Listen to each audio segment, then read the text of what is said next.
Gabi na kami nakarating sa transient house na ibinok ni Tochi dito sa Sagada Green Hills.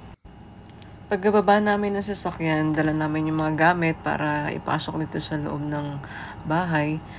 Sobrang lamig. Talagang nasa 14 to 15 degree.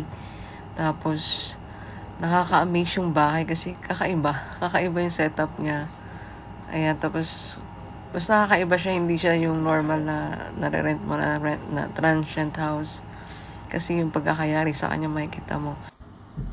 Meron silang dito na fire pit or fireplace tawag dyan. Basta para siya may chimney sa taas. Yung para, kasi malamig yung lugar na to. Hindi nga uso ventilador dito. Wala silang electric fan. Kasi natural aircon. Napakalamig matulog sa gabi. Ayan. Tingnan mo yung upuan nila, yari sa puno na, alam mo yung parang shinape lang. Pati tong, ang ganda ang cute ng hagdan. Yan, parang dinesign lang nila. Basta kakaiba siya. Nakakatuwa lang. May mga name pa nga. Ewan ko, parang may mga name pa yan sa bawat step. Ay, pwedeng, dito daddy Pwedeng buong pamilya pala din dito. Ayan ilang. Maganda siya sa big group or sa maraming member of family. Kasi maraming space, ilan yung kasya sa taas. Tapos meron pang bed sa baba. Itong nakita ko to, akala ko lalagyan lang ng unan or kung anong mga anik-anik mo. Pero, ano pala siya, pwedeng lagyan ng mga gamit mo. Kung sakali mag-stay kayo ng ilang araw. Kasi maganda mag-stay sa lugar na to. Kasi talagang, alam mo yung makapag-reflect ka. Tapos parang magkakaroon ka talaga ng pahinga dito kasi napaka-peaceful ng lugar.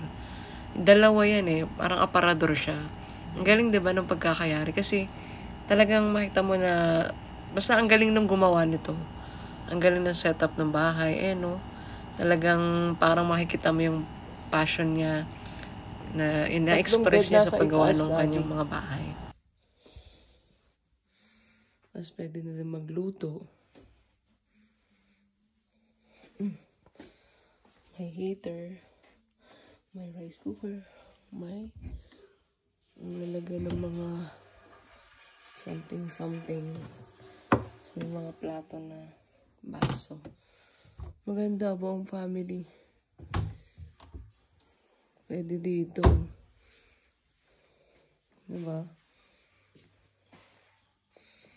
Yan lang. Sige, nag-video lang ako. Wala ring internet at wala ring signal yung mga cellphone kaya hindi ka talaga makakapag social media rito or makakapag Facebook o magamit cellphone. Talagang marirest ka talaga rito. Mapapahinga ka. Relaxing talaga. Tapos napaka-peaceful pa niya. As in, talagang yung nature lang at ikaw. Pero meron silang ino-offer. May router siya. Smart or Globe ba yun? Pero hindi siya ganun kalakas. Ito yung CR nila. Ang cute din ng pintuan, di ba? Makikita mo mga puno-puno talaga siya. Yan. Sobrang lamig dito. Kaya may heater naman. Merong heater. Pero talagang dapat buksan mo kasi hindi mo kakayanin yung lamig. Ayan. Tapos bukas pa yung bintana. Pag sinasara ko ngayon pag naliligo, okay. Pero may heater naman sila. Ayan. So, umaga na yan. So, pagkagising mo, ayan yung view na bubungad sa'yo. Ang sarap, diba? Imagine mo, nagko-coffee ka dyan sa terrace nila. Tapos, yung background is ganyan. Maganda yan pag wala ng fog. Makapal pa kasi yung fog Tapos, napaka-payapa niya. May gamit nga rin pala silang solar dito. Itong solar is sa ilaw siguro kasi maliit lang siya Or sa ilang mga appliance nila or sa mga... baka sa mga ilaw lang talaga. Kasi hindi naman siguro kaya ng heater. Tapos, more on chimney, yung mga bahay. May mga fire pit, tsaka may mga, ang tawag ng fire pit ba or fireplace sa mga house. Kasi, ang lamig talaga, nagsisilbing pampainit yun sa loob ng bahay. Kasi yung kahit gabi, mangangatog ka, talagang nakadoble na kami, nakamedyas pa kami, nakahood pa kami, nakakumot pa kami, pero talagang tumatagos yung lamig sa katawan mo, sa sobrang lamig. Kasi imagine mo yung place, malamig na, tapos may fog, tapos mapuno pa. Pero ang sarap matulog, as in talagang marirelax ka. 2 nights kami nag-stay dito. Sarap dito mag-stay. Pagka marami kayo, talagang yung gusto mong marelax. Kasi talagang makakakonect ka sa nature. Ito na yung itsura niya kapag walang fog. Ayan. Ang ganda, diba? Sea of clouds. Oh, panalo. Ang galing talaga ni Lord, no?